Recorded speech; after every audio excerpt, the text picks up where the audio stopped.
useless, the best. আসসালামু আলাইকুম। আজকের টিপসটি হচ্ছে হাইপারলিংক কিভাবে এমএস ওয়ার্ডে হাইপারলিংক অ্যাড করা হয়। তার জন্য আমি এখানে এমএস ওয়ার্ডের একটি পেজ ওপেন করলাম। এখানে কিছু টেক্সট আমি নিব, টাইপ করব না, আমি শর্টকাট পদ্ধতি ব্যবহার করে এখানে কিছু টেক্সট নিব। তো এখানে র্যান্ড সমান সমান দেওয়ার পরে র্যান্ড লিখে আমি ব্র্যাকেট দুটো দিয়েছি, দেওয়ার পরে আমি কিবোর্ড থেকে এন্টারে প্রেস করলাম। এখানে অটোমেটিক কিছু এখানে টেক্সট চলে আসছে। এখন দেখুন এখানে টেক্সটের এখানে যে ডিজাইন লেখাটি আছে, এই ডিজাইন লেখাটির সাথে আমি হাইপারলিংক করব। তার জন্য আমি এই ডিজাইন লেখাটি এই মাউস থেকে আমি টেনে এভাবে সিলেক্ট করতে পারি, অথবা এখানে ডাবল ক্লিক করে সিলেক্ট করতে পারি। সিলেক্ট করার পরে আমি কিবোর্ড থেকে Ctrl+K প্রেস করব। দেন এখানে একটি ইন্টারফেস চলে আসছে। এখন আমি এখান থেকে আমি যে ফাইলটি এখানে লিংক করব, হাইপারলিংক করব, সেই ফাইলটি এখান থেকে সিলেক্ট করে দেব। তার জন্য এখানে কারেন্ট ফোল্ডার আছে, আমি এখানে নিচে রিসেন্ট ফাইলে ক্লিক করব।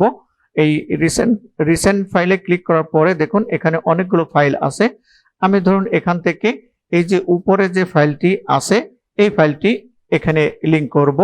এখানে ফাইলটি আমি সিলেক্ট করলাম, সিলেক্ট করার পরে এখানে ওকে বাটনে এখন আমি ক্লিক করে দেব।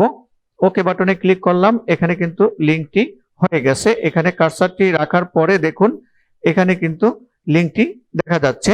দেখুন লিংকটি কিন্তু দেখা যাচ্ছে। এখন এই লিংকটি কিভাবে ওপেন করব, তার জন্য আমি দুটো পদ্ধতি ব্যবহার করতে পারবো। প্রথমটি হচ্ছে আমি কিবোর্ড থেকে কন্ট্রোল চেপে ধরে এখানে আমি এই ডিজাইন লেখার উপরে ক্লিক করব। দেন এখানে একটি ইন্টারফেস চলে আসছে, do you want to continue, আমি এখানে ওপেন করব। তার জন্য আমি এখানে ইয়েসে ক্লিক করলাম। দেখুন এখানে ফাইলটি কিন্তু ওপেন হয়ে গেছে, যে ফাইলটি লিংক করছি লিংকটি কিন্তু ওপেন হয়ে গেছে। কেটে দিলাম। আরেকটি পদ্ধতি হচ্ছে এখানে এই ডিজাইন লেখার উপরে যেখানে আমি লিংকটি করেছি তার উপরে কার্সারটি রাখার পরে রাইট বাটন ক্লিক করব।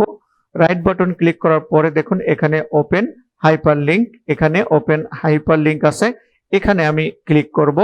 এখানে ক্লিক করার পরে দেখুন আবারও সেই ইন্টারফেসটি চলে আসছে।